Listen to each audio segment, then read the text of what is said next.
is the install base of CUDA. Now, the reason why, 20 years ago, of course, there was no install base.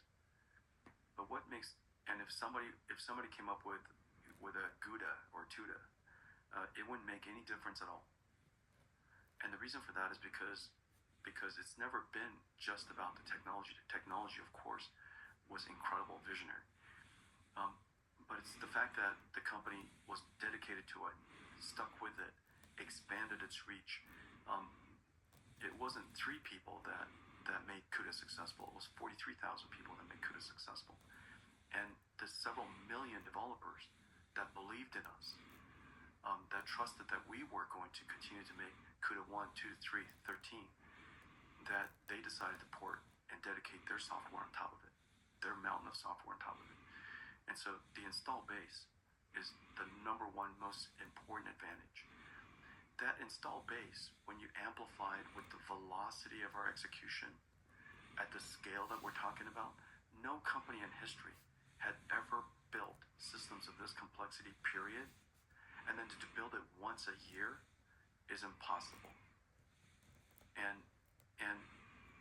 that velocity combined with the install base, in the developer's mind, you just can now take the developer's mind. From the developer's perspective, if I support CUDA, tomorrow it will be 10 times better. I just have to wait 6 months on average. Not only that, if I develop it on CUDA, I reach a few 100 million people, computers. I'm in every cloud. I'm in every computer company. I'm in every single industry. I'm in every single country. So if I create an open source package and I put it on CUDA first, I get these both attributes simultaneously. And not only that, I trust 100% that NVIDIA is going to keep CUDA around and maintain it and improve it and keep optimizing the libraries for as long as they shall live. You could take that to the bank, and that last part, trust. You put all that stuff together, if I were a developer today, I would target CUDA first. I would target CUDA most. And that's the reason that I think in the final analysis is that's even our first core advantage. Our second one is our ecosystem. The fact that we vertically integrated this incredibly complex system, but we integrated it horizontally into every single company's computers. We're in the Google Cloud, we're in Amazon, we're in Azure. We're ramping up AWS like crazy right now. We're in new companies like CoreWeave and Nscale. We're in supercomputers at Lilly.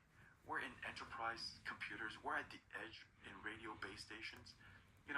It's just crazy. One architecture is in all these different systems. We're in cars, we're in robots, we're in satellites, we're out in space. And so the fact that you have this one architecture and the ecosystem is so broad, it basically covers every single industry in the world. Well, how does the CUDA install base evolve into the future with AI factories as a moat? Do you think it's possible that NVIDIA of the future is all about the AI factory? Well, the unit of computing used to be GPU to us. Then it became a computer. Then it became a cluster. Now it's an entire AI factory. When I see a computer, when I see what NVIDIA builds, in the old days I visualize the chip. And then when I announced a new product, new generation, like, ladies and gentlemen, we're announcing Ampere today. I pick up the chip. Yeah. That was my mental model of what I was building. Today, picking up the chip is kind of still adorable, but it's adorable. It's not my mental model of what I'm doing. My mental model is this giant gigawatt thing that has power generation, is connected to the grid, it's got cooling systems and networking of incredible monstrosity. 10,000 people are in there trying to install it, hundreds of networking engineers in there, thousands of engineers behind it trying to power it up. Powering up one of those factories, as you know, is not somebody going, it's on now. It takes thousands of people to bring it up. So mentally, you're actually, when you're thinking about a single unit of compute, you're like, literally, when you go to bed at night, you're thinking now about collection of racks, so pods, not individual chips. hoping my next click is when I'm thinking about building computers, it's planetary scale. That'll be the next click. What do you think about the space angle that Elon has talked about doing compute in space for solving it makes some of the energy issues in terms of scaling energy easier. Cooling issues is not easy. Yeah. Cooling. Well, there's a large number of engineering complexities involved with that. Yeah. So what, NVIDIA has also announced that you're already thinking about that. Yeah, we're already there. NVIDIA GPUs are our first GPUs in space, and I didn't realize it was so interesting I would have declared it maybe. We're in space, little astronaut suit on one of our GPUs. But we've been in space. It's the right place to do a lot of imaging, because those satellites have really high resolution imaging systems, and they're sweeping the Earth, continuously now, and you want centimeter scale, imaging that is done continuously for the world, so that you'll basically have real time telemetry of everything. You don't want to beam that back down to Earth. It's just petabytes and petabytes of data. You got to just do AI right there at the edge. Throw away everything you don't need, you've seen before, didn't change, and then just keep the stuff that you need. And so AI ought to be done at the edge. Obviously, we have 24/7 solar if we put it at the polars, and but there's no conduction, no convection, and so you're pretty much just radiation. And but space is big. I guess we're just going to put big giant radiators out there. How crazy of an idea do you think it is? Like, is this 5 years out, 10 years out, 20 years out? So we're talking about blockers for AI scaling. Just so much more practical. I look for where my next bucket of opportunities are first. Meanwhile, I'm cultivating space, and so I send engineers to go work on the problem. We're learning a lot about it. How do we do with radiation? How do we do with degrading performance? How do we deal with continuous testing and attestation of defects, and how do we deal with redundancy, and how do we degrade gracefully and things like that.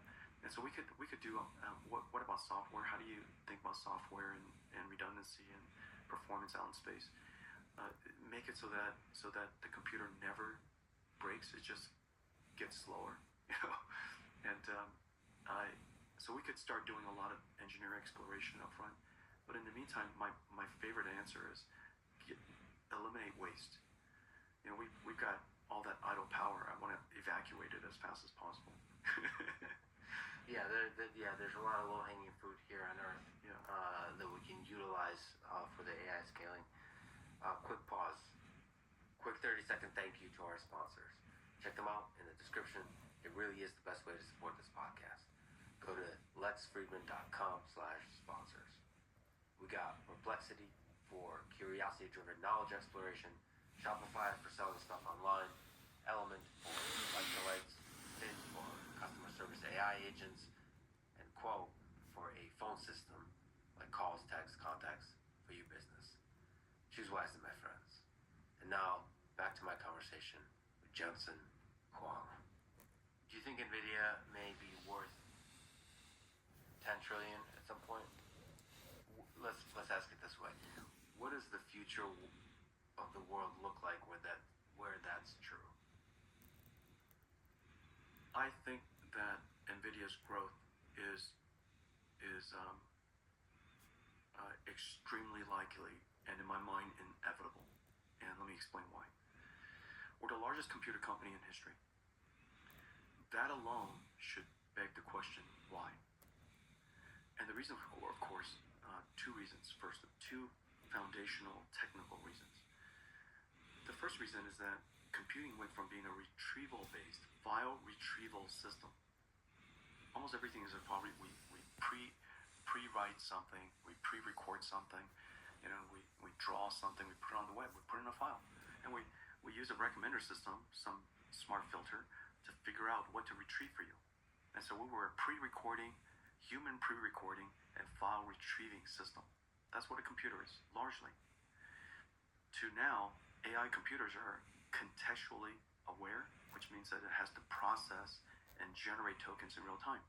So we went from a retrieval-based computing system to a generative-based computing system. We're going to need a lot more processing in this new world than in the old world. We need a lot of storage in the old world. We need a lot of computation in this new world. And so that's the first part of it. We fundamentally changed computing, the way how computing is done. The only thing that would cause it to go back is if this way of computation, this way of computing, generating information that's contextually relevant, situationally aware, that is grounded on new insight before it generates information, this computation-intensive way of doing computing would only go back if it's not effective.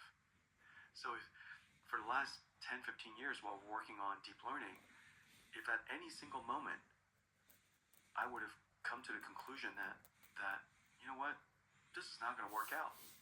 I think this is a dead end, or it's not going to scale, it's not going to solve this modality, it's not going to be used in this application, then of course I would feel very differently about it. But I think the last 5 years has given me more confidence than the last 10 years, the previous 10 years. The second idea is computers, because it was a storage system, it was largely a warehouse. We're now building factories. Warehouses don't make much money.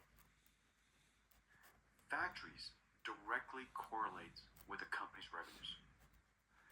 And so the computer did two things. Not only did it change the way it did it, its purpose in the world changed. It's no longer a computer, it's a factory. A factory is used for generation of revenues.